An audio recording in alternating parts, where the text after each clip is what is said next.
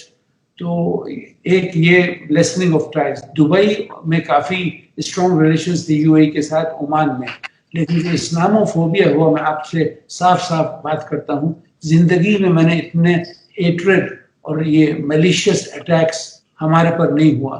وہ جو سوریا صاحب ہے بی جے پی کے، میں اٹ از اوکے کہ کوئی یعنی روڈ والا یا کوئی ان پڑھ آدمی کچھ بولے گا، because hatred is everywhere. ہمارے پاس بھی ریسسٹ ہیں، سب جگہ ہیں، لیکن یہ جو دوسرے کے دین کو، ہمارے رسول کو گالی دینا اور یہ سوامی صاحب الٹے سیدھی بات کرنا، یہ انٹلیکچوئلز پر کافی افیکٹ ہوا. کویت سے لے کر عمان سے ادھر تک، اور لوگ نے شروع کیا کیمپین کہ ہم ہندوستان کے ساتھ اس قسم کے ریلیشنز نہیں رکھنے چاہتے ہیں کیونکہ دے مین بیڈ فار اس. اور ہم پکچرز دیکھتے ہیں لوگوں کو، دالت کو، مسلم کو، دوسرے کو مار رہے ہیں روڈ میں. تو یہ کافی لوگ یہاں جو سیکولر لوگ بھی ہے وہ کافی پریشان ہوئے، اور دیر آر کالز کہ ہم ان لوگوں کے ساتھ یعنی اپنی ڈیلنگز چینج کریں گے. آپ جانتے ہیں اتنی بڑی انویسٹمنٹ سعودی عرب کی انڈیا میں ہے، امبانی کمپنی کے ساتھ بھی اتنے انویسٹمنٹ ہوا ہے، احمد آباد میں ریسرچ سینٹر ہے، کافی ہندوستانیوں کو فیسلٹیز دے رہے ہیں. تو میرے خیال میں خود کہتا ہوں ہم ہندوستان سے محبت کرتے ہیں، اس کی عزت کرتے ہیں، بٹ یہ جو گاندھین آئیڈیالوجی اور نہروین پالیسیز جو تھی، جو ہندوستان کو ہم دیکھتے تھے، اٹ ہیز گون. ہم ابھی ہندوستان کو دیکھتے ہیں ایز اے فیشسٹ کنٹری. میں صاف صاف کہتا ہوں آپ سے، لو انڈیا، لیکن جو ہیٹریڈ، جو مار دھوڑ، قتل عام جو ہو رہا ہے، I don't know what's happening. یہ لوگ ناراض ہیں. آف کورس یہ لکھتے ہیں جو گورنمنٹ کے وہاں سپورٹر، نہیں یہ شیخ لوگ تو وہ ہمارے ساتھ ہیں. ان کو معلوم ہونا چاہیے یہاں شیخ ہے اور مونرکی ہے، لیکن it is not an absolute monarchy. یہاں کانسٹیٹوئنسی بھی ہے، دیکھتی ہے گورنمنٹ کہاں رول ہے لوگ کا، کہاں پبلک اوپینین جا رہی ہے، and they take care of it, and people are very upset. ہم ہندوستان کو ہر وقت دیکھتے تھے not in terms of Hindu اور مسلم اور سکھ اور کرسچن اور something, we looked upon it as a great country, diverse country. لیکن میں آج کل دیکھتا ہوں جب سب یہ روڈ میں یہ بھاگ دوڑ کر رہے ہیں، مار رہے ہیں، الٹی سیدھی بات، گالیاں دینا، it is very in Indian. یہ تو یہ، اور دوسرے جو آپ کے یہ سپورٹرز ان کے ایکسٹریمسٹ کے جو انڈیا میں، تو ایک طرف یہاں سے، ایک طرف وہ امریکن انڈینز اور انڈین امریکنز وہاں سے گالی دینا عربوں ملکوں کہ آپ لوگ رہ نہیں سکتے. 2 دن کے پہلے ایک آدمی میرے پاس آیا، ٹویٹ آیا کہ ہم اور اسرائیل آپ لوگوں کو کانکر کریں گے. تو میں نے اس کو اب فرسٹ آف آل ہم وی ڈونٹ ریپلائی. تو یو نو فولشنس. دوسری بات یہ ہے کہ یہ جو کر رہے ہیں کالج پروفیسرز، ٹیچرز، ناٹ یہ گنڈے بنڈے نہیں جو روڈ کے، آئی مین آئی ڈونٹ مائنڈ دیز رفینز اور ہولیگنز کچھ بولے، لیکن یہ پڑھے لکھے لوگ ہیں. اینڈ سڈنلی جو ہیٹریڈ اگینسٹ دا گلف ہوا ہے، اگر آپ وہاں مسلمانوں کو ہیٹ کرتے ہیں تو you are hating us for that, then you will support them. So this is the reason. ہم چاہتے ہیں، اور گورنمنٹ یہاں کافی کین ہے کہ دوسروں کے انٹرنل افیئرز میں نہ دخل دے. This is the hallmark of the policy, even Gulf people. میں یہ جاننا چاہتی ہوں کہ بہت سارے ایسے ہندوستانی ہیں جنہوں نے پچھلے 40-50 سال میں یہ محبت جس کا آپ ذکر کر رہے ہیں وہ کمائی ہے، یہ عزت انہوں نے کمائی ہے اپنے کام سے. جس طرح سے عربوں کے ساتھ انڈیا کا رشتہ رہا، چاہے وہ سرکاری لیول پہ رہا ہو، چاہے وہ پیپل ٹو پیپل کانٹیکٹ رہا ہو، کیا آپ کو لگتا ہے کہ ان کچھ نفرت بھرے ہوئے لوگ جو کہ کسی ایجنڈے کے تحت کام کر رہے ہیں، یا واقعی وہ خود بھی نفرت کا شکار ہیں؟ ان کو لگتا ہے کہ ہندوستان میں یہاں نفرت بھری پوسٹ لکھیں گے یا نفرت بھرے کام کریں گے تو یہاں قانون ان کے پیچھے نہیں آئے گا، قانون کا جو ہے انہیں اس کی سزا نہیں ملے گی، اور شاید انہوں نے یہ سوچا کہ وہ عرب میں بھی اثر کر سکتے ہیں. لیکن میں آپ سے یہ جاننا چاہتی ہوں کہ کیا وہ لاکھوں لوگ جنہوں نے اپنی محنت سے، اپنے پسینے سے اتنے دنوں میں یہ ریپوٹیشن کمائی تھی، کیا ان پیسفل لوگوں کے اوپر، ان محنت کش لوگوں کے اوپر بھی اثر پڑے گا؟ ان کے امپلائبلٹی پہ اثر پڑے گا؟ ان کے روزگار پہ اثر پڑے گا ان کچھ نفرت بھرے ہوئے لوگوں کی وجہ سے؟ جی، I'll be very frank with you. میں لبرل آدمی ہوں، اور I don't mind. Even I will be afraid to work with an Indian. کیونکہ آپ جانتے نہیں ہیں، ایک اور بھی مصیبت ہوئی ہے جب یہ شیٹی صاحب بھاگ گئے. یہ شیٹی جو ہیں بڑے